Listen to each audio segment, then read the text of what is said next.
Welcome to Close the Door and Come Here, a Song of Ice and Fire podcast with heavy leanings towards our two favorite characters, Jaime and Brienne. Hey everyone, I'm Guile. You can find me at Guile and Subterfuge on Blue Sky, and I'm joined today by Kama. Hi, this is Kama, and you can find me at Kama Splice on Blue Sky. And today we're going to be discussing Bran's third and final chapter in A Dance with Dragons. I was a little surprised that we did not previously cover this episode since we did a whole series on our favorite chapters. And this is definitely one of my favorite chapters. And I think it's like as much as we get on George's ass for not writing when he does write, like this is a fucking masterpiece. Honestly, like this chapter, I'm just going to read the first paragraph, and I could read a million paragraphs from here. The moon was a crescent, thin and sharp as the blade of a knife. A pale sun rose and set and rose again. Red leaves whispered in the wind. Dark clouds filled the skies and turned to storms.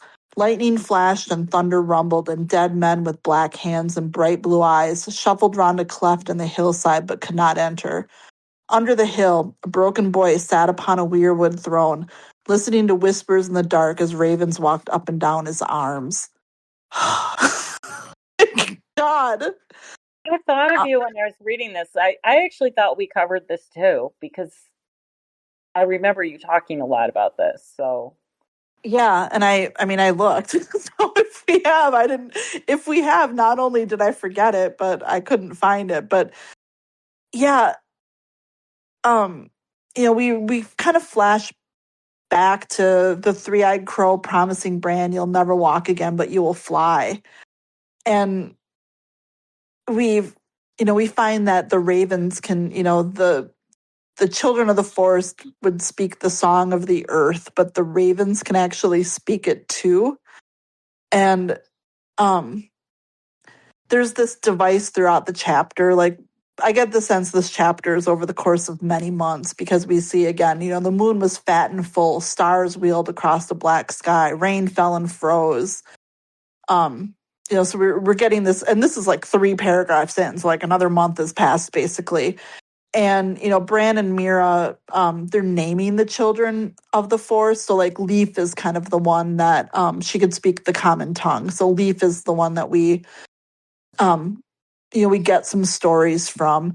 And we also get a little bit of the background. Like we learn that the three-eyed crow was, Brynden, which we know is, I can't think of his last name. Bloodraven, yeah. Brynden Rivers, I guess, right? Yeah. And, Bran's like, oh, I have an uncle, Brynden. And he's like, and he's like, yeah, he might have been named for me. Like, he probably was, they probably are. That's the weird. It's actually somewhat likely. I wonder if we know this, if Bran and Bloodraven are related, because I think it would be not surprising if some of the Blackwoods would have intermarried with the Tullys in the last couple of generations. Right. Catelyn's mom is the house that used to be in Harrenhal. Starts with a W, Flint. I think. Flint. Yeah, but I mean, like the Blackwoods were pretty prolific and, lots of them and stuff. So yeah, it's possible that they, would have intermarried with the Tullys or the Wens at some point so that, Bran could be a relative. And, he's like, some Leaf says that, most of Bloodraven has gone into the trees, like he's lived longer. He's lived longer than he should have, but, he lingers. Mm-hmm. And, obviously the implication being that, Bran is the replacement. And, they bring him, they kind of put him on a throne and, they get him comfortable and stuff. And there's this point where Bran is like, what if I don't want to? What if I want, and some of that's also like he's also developing these romantic feelings for Meera. Like he's like, what if I don't want to stay here when you're gone? And he when she's sad, he thinks like he wants to hold her and comfort her, but he can't. So he's definitely like getting a crush on her during he's turning into a tree, like eating his friends, like he's getting visions, but They also eat her brother. he's getting a crush on his babysitter basically here. And Jojen is getting more and more depressed because his job here is done, and he knows like basically he's going to die soon. And Meera's upset because like they can't, she wants to try to change it, and Jojen is kind of like really resigned. He's angry, which I kind of appreciate. Like he's a little bit angry and upset about his fate, but like he's not. He feels like there's nothing he can do to change it. Do you think he knew he was going to be made into tree paste?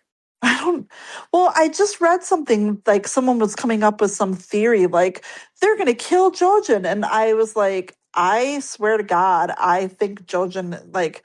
I just assumed he was dead in the last half of this chapter, but then someone was like, no, they're just eating his blood, not his body yet. I'm like, oh, I guess that could Oh, be. Like, I but I guess mean, that's better. yeah, I mean, I actually was, when I reread this chapter, I actually was like, there's a point where you don't see Jojen or Meera anymore, and I'm wondering why in my brain did I assume Meera's alive? Like, Oh gosh, there's, I wonder well, if there's, right, there's nothing in, like, there's a point where they've all been kind of sleeping in the same area together, and Bran keeps going back there, but like they're not there anymore. Like Mira's not there either. So again, I was just sort of like mentally questioning, like why are we all like, oh, Bran ain't Jojen, but like we don't see Meera either. So like I don't know what happened to her. We do know that they explore a lot. Like there's like these rushing rivers that are like 600 feet down, like through tunnels and stuff. And so like they've kind of been wandering through there. And, they tell Bran he can't come because the Hodor's not going to be able to carry him. So Bran goes inside Hodor, like he, does that shit again. And, he talks about how Hodor just kind of goes to like a safe place within himself, which is, horrifying. yeah, And, he goes in and out of summer, and, it's super, super easy. Um, but like he's trying to go into it. Bloodraven's basically trying to teach him to go into a raven so that he can fly. And the first time he like crashes the raven into a wall. But like apparently the raven's like okay, and it just like comes over to him and is like, try again, more or less. yeah, And he comes back, and this was, I thought, weird. He says someone else was in the raven. Some girl, I felt her. And he Bloodraven says like, part of her is still in the bird, just as part of you would still be in summer if your body were to die, and calls her a shadow on the soul, and that all of the birds have singers in them. So basically like this idea that the birds sing because they're carrying the souls of the skin changers that had been in them before. yeah. It's Um very lyrical almost. yeah. And um he wishes that, he talks about like Nan told him stories like this, and he asked Rob if it were true, and Rob kind of laughs at him, and he thinks, he wished Rob were with him now. I'd tell him I could fly, but he wouldn't believe me, so I'd have to show him. I bet that he could learn to fly too. Him and Arya and Sansa, even baby Rickon and Jon Snow. We could all be ravens and live in Master Lewin's rookery. Like just like these, crazy, like these crazy dreams. It's like that juxtaposition, and there's many times in this chapter there's that juxtaposition of the boy that he is, and the creature that he's having to become.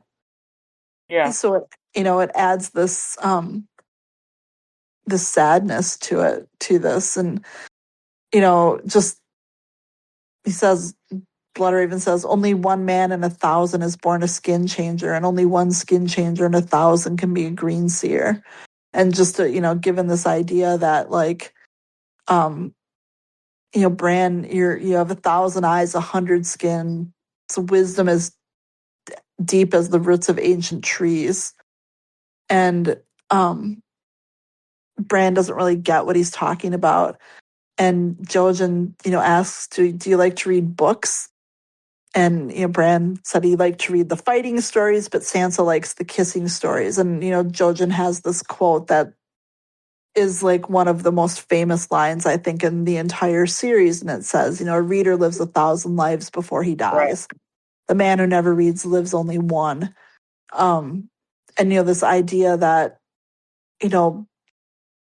the life that Bran is being, I was going to say the life that Bran is being asked to give up, but I don't know that Bran has ever really made a conscious decision, but the life that Bran is seemingly having to give up, he's trading in for, the lives of millions of other people. Like, not in the sense that he's going to save them, although that might be it, but like, instead of having his own life, he's going to live through the lives of everyone else. And is that a good trade-off? Like, does that, I don't know, like, would you rather have one life of your own or witness the lives of everyone? I guess the problem is that he's not really capable of making that decision. Um, he's a child who's been through a lot of stuff. Um, I don't think he's in any position to make it. It's not like he's being given that choice, really. Yeah. I mean, You they know? stick him on a throne. He can't, he can't move his legs. Like, he can't Yeah. I mean, it's what is actually run away. it's not like there's even if I mean, I would argue even if it was being laid out before him, like, hey, here's this thing we want you to do. Here are all the pros and cons, and he made a choice. That would be better than what's happening to him now. But they're not even doing that. And I would argue, even if they did that, he's he's not in any position to consent in a knowing or thoughtful way. I mean, I guess it's like, someone who's born, anyone born to a king, like that baby's not consenting to this life that is not their own, really, but of course, you do get the chance to get In away your from own that in a way. world, and that's like a reality that it kind of makes some sense as opposed to this stuff, which Yeah. this is all kind of sketch. I mean, everything about this is questionable, and it's. I mean, And it, you've said this before. I mean, the Bran chapters are beautifully written, and it's your heart goes out to him, and like, is this what yeah. you? And, he also he lives through summer, and he talks about how, summer is getting more gaunt, but like they, you know, there's all these dead things outside their cave, like, men, women, children, like a bear, bears, like all this other stuff. And, Summer and his pack, like, kill it. But like it moved even as they ate it, like, oh, Yeah, yeah, um, they have like, maybe squirrel or rat meat that they get stews of and stuff. And just, it's really kind of like this part's kind of gross. yeah. When he talks And about what the meat is tender because of yeah. the stewing, um, and it's like, yeah, but if it's rat, I can't. And they, So, Leaf talks about like, um, they were there before the children of the forest were there before the first men, and they live long, but there's not a lot of them. Otherwise they'd overrun the world as deer, will overrun a wood. And, she talks about this is their long dwindling. The giants are gone. The lions of the western hills are gone. The unicorns are gone, almost gone. And the dire wolves will outlast us all. yeah, Um, you know, there's not basically room for like these magical creatures in the world of men. Um, and that it makes Bran feels like it makes him sad too. Yeah. Just and there's this description of Bran when he's in Hodor. He's just like a dog who had all the fight whipped out of him. Hodor would curl up and hide whenever Bran reached out for him. His Yeah. hiding place was somewhere deep within him, a pit where not even Bran could touch him. Um, and he never tells anyone that he's doing it. So he'll just say Hodor and just like pretend to be Hodor. Like it's really, I mean, if Bran wasn't a child, this would be like just the most kind of evil thing to do. He's so Um, lost. He really is. That's what's so heartrending about like the Stark children. They have nothing. Like they're on their own in a way children are not meant to be on their own. They have and nobody really looking out for them. yeah, and I mean, Bran, you know,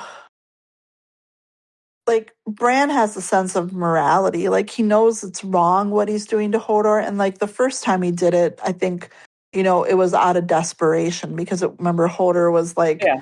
crying out, and they would have been discovered and stuff. And there's like an accidental aspect to that, and now it's like the time he's describing in this chapter, he does it just because he wants to go exploring with Jojen and Meera. Like it's he knows he knows what he's doing is terrible. um he's still doing it though.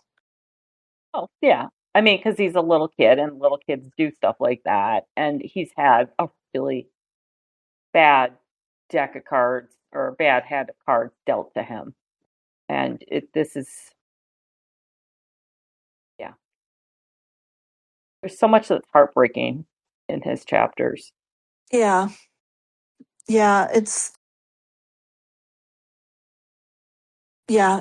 like Bran is, he's on the cusp of not really being human. Like well, And- his identity, I think, is a right. big piece of that is just being eaten away. And like it's one thing for Bloodraven to, have gone beyond the wall when he was, if he was older than, he was a little older than Maker, I think, or around the same. Actually, I think he might be the same age as Maker. So, put that in the context of, he was probably, if Egg was 40 when he was king, then, Bloodraven was probably in his like early 60s, or, no, it'd be later. He was in his late 60s probably Mhm. when he did this. And so he lived like, a pretty long life as just like, They're apart by 1 year. yeah. So, I mean, Bloodraven had lived a lot of his life. So, I mean, the Hmm. sacrifice that he's asking of Bran, if we're going to go for this, like, Bran is having to do this to save the world or whatever. I mean, like, it's a hell of a sacrifice to ask like an 8-year-old to stop being an entirely human Human person being. and And how much be, do we believe what Brendan is telling him, or Bloodraven is telling oh, I believe it. him? Yeah. I do because I think that Bloodraven would understand that he can't really lie to Bran. And I Mhm. think he probably understands or suspects that Bran is more powerful Okay. or just as powerful if you think this 8-year-old can do all the shit he can do. Like, yeah, I feel like maybe I don't think he would lie to Bran. I mean, God, that'd be awful. Because I don't, going into like the whole Euron theory, like, don't we sort of feel like maybe Bloodraven got burned by Euron? Yeah. And like, if you were gonna, I just don't know that you would like lie to someone and risk that again. But yeah, I guess I never considered it, to be honest. But yeah, I It's guess you could. it's a series in which every time you think you've hit bottom, there's always something else. Yeah. you know. But yeah, I just, when Bran's like, I'm gonna be like him, and I was gonna be a knight, I was gonna, and it's like, he thinks, what was he now? Only Bran the broken boy, Brandon of House Stark, prince of a lost kingdom, lord of a burned castle, heir to runes. Um, Yeah. and he thinks, 1,000 eyes, 100 skins, wisdom deep as the roots of ancient trees. That was as good as being a knight, almost as good anyway. And like that's like the heartbreak, the heartbreaking part is this, he yeah, he would have been perfectly happy living like an ordinary life. Mm-hmm. Um so, we keep seeing time go by. This next time it's the moon was a black hole in the sky and the cave world went on. And, Jojen is getting more sullen and solitary. And Meera says, he wants to go home and he won't even try to fight his fate. And Bran thinks that he's being brave, and he remembers how Ned, said the only time a man can be brave is when he's afraid. And, Meera thinks he's just being stupid, and why did they ever come? And, Bran realizes, it's for me. And, Meera's crying. And again, he wants to go into hold her, to like put his arm around her and hold her, but that thankfully he doesn't do, because that is Yeah. I don't want anyone writing that. Like that's just Yeah. awful. Yeah. Um and there we see a little bit more time pass, and Bloodraven's like, it is time. And it's the next step for him to go beyond skin changing and learn what it means to be a green seer.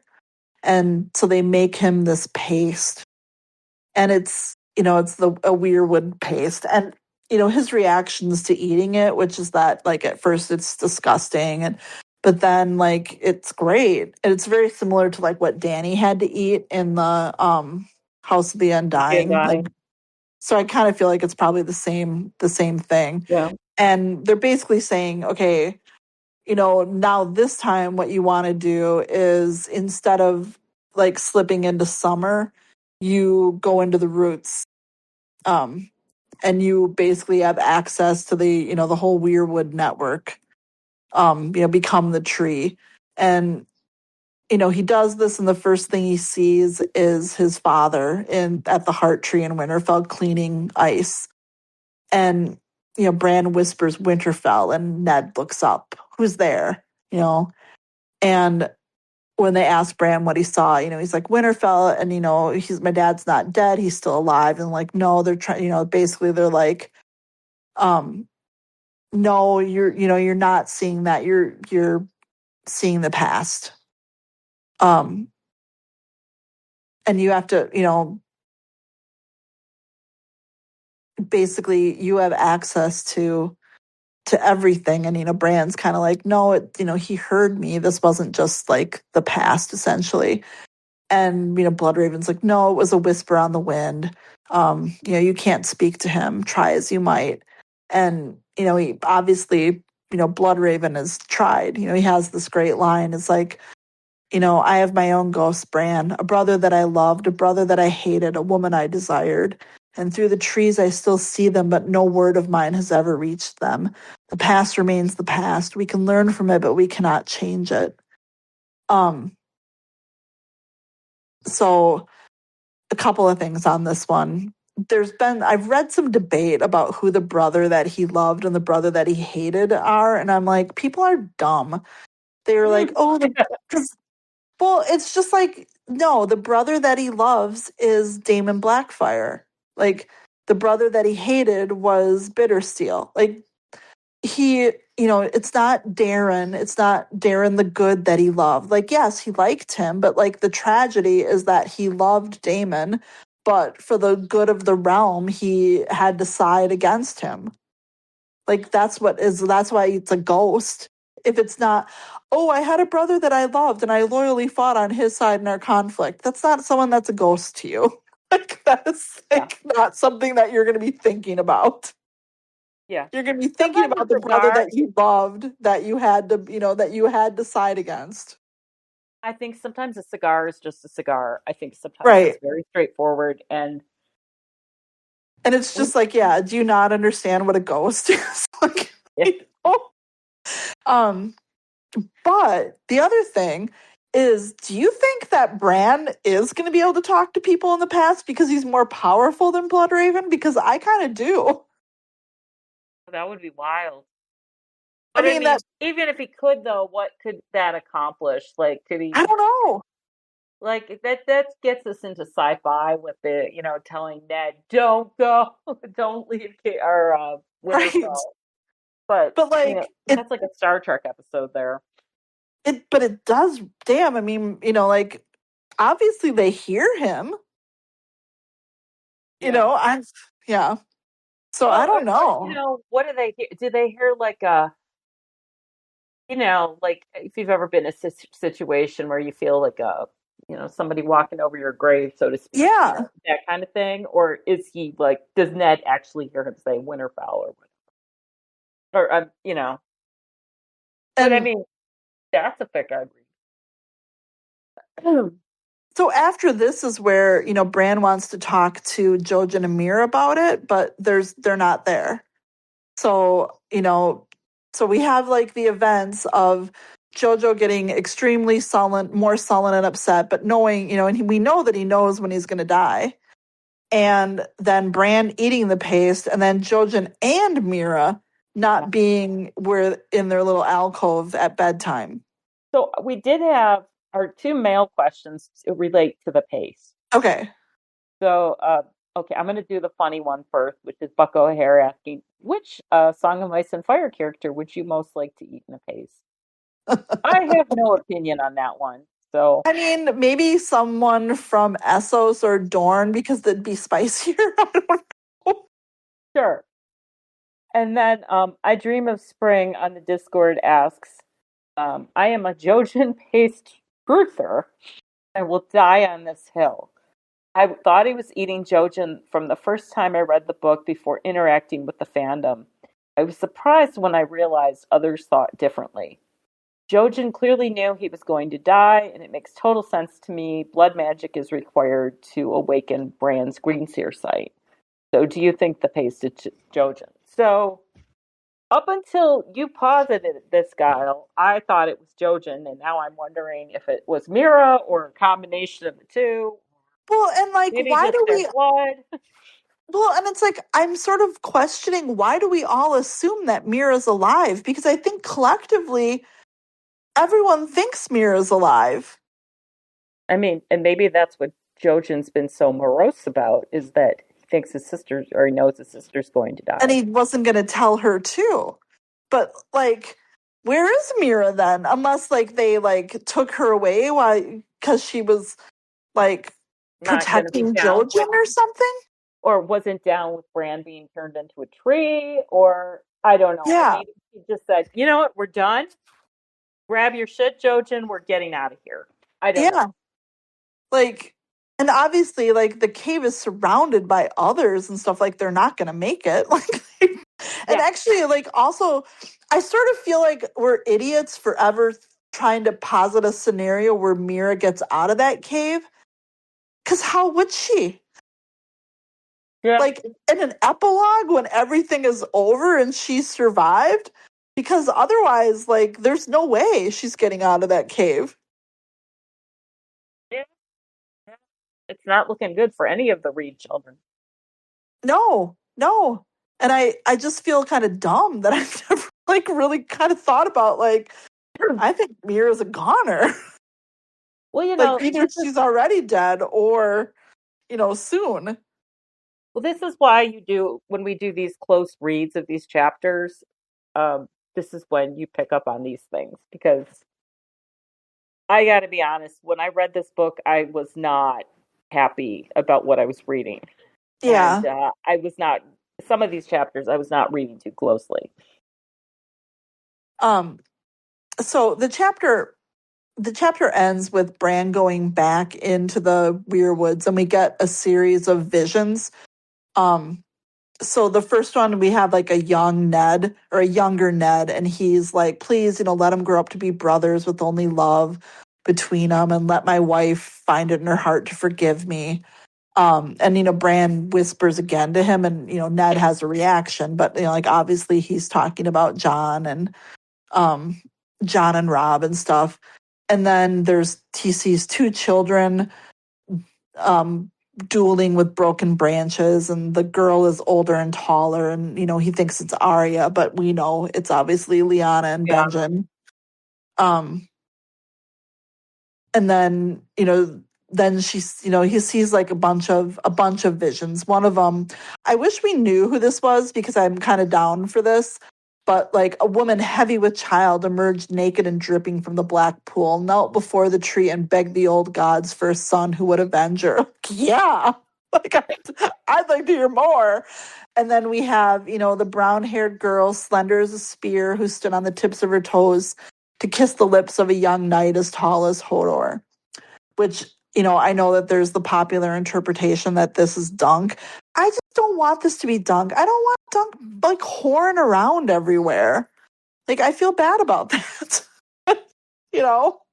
If we ever get that novella, maybe we'll find out. But Yeah, I want Dunk to be a little more discriminating, I guess. um, some dark-eyed youth who is taking branches off the weirwood and turning them into arrows, and like the trees are growing smaller and changing as he's in them, and he's obviously going way back in time where like there's these like um men in fur and chainmail, and some of the faces he recognizes from the crypts. And then the last thing he sees is they're forcing a captive onto his knees before the tree, and a white-haired woman has a bronze sickle, so we think we can time it, but the use of bronze there, and they kill him, and as his life is as he's dying, Bran can taste like his blood, which is super creepy, but if that's like the oldest thing he sees in that there, it's sort of like the idea again of like the sacrifice kind of right. like like awakening it, or bringing the magic to life through like a blood sacrifice like that. Mm-hmm. Which to go to get into like a little bit of Jaime and well, actually more Brienne than Jaime for a second.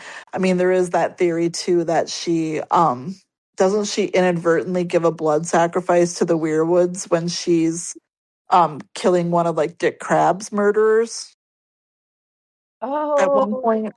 I think you're right.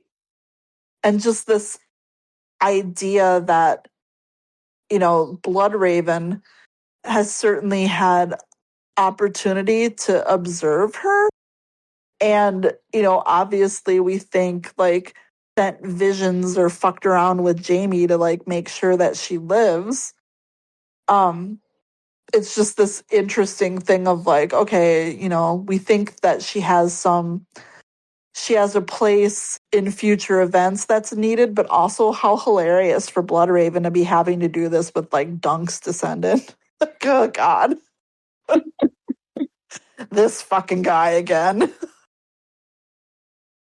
um but yeah, I mean, I know I didn't do this chapter justice, but I also sort of believe that to do it justice, you like literally almost have to read it line for line, because again, Yeah. it's like it's magnificent, and it's just like uh, it's one of those ones where it's like, I know that we're not going to get these books, and it's frustrating from the perspective of like I would like to know how things end, but also just from the idea that like it's not like he forgot how to write, that's for sure. Like he's still like this is an incredible chapter. The writing in it is absolutely incredible. It actually sort of propels the story forward maybe a little bit. Like it's something else. And like, it's also like, what is it, like at least 15 years old now, and like nothing since. So it's just like all of the bad and a lot of, all of the bad and all of the good of this whole series wrapped up into one. Yeah. um, any other questions or comments on this That is chapter? it. Well, I am so happy that I got to talk about it. It really is one of my favorites. And if you want to talk about it some more or send us some comments or questions about anything, you can find us on the Jaime and Brienne subreddit. You can send us a message on Tumblr. We're Close the Door and Come Here on Tumblr. You can send us an email at closethedoorand@gmail.com. And as always, like and subscribe wherever you listen to your favorite podcasts, and consider supporting us on Patreon. And with that, I am closing the door. Get out.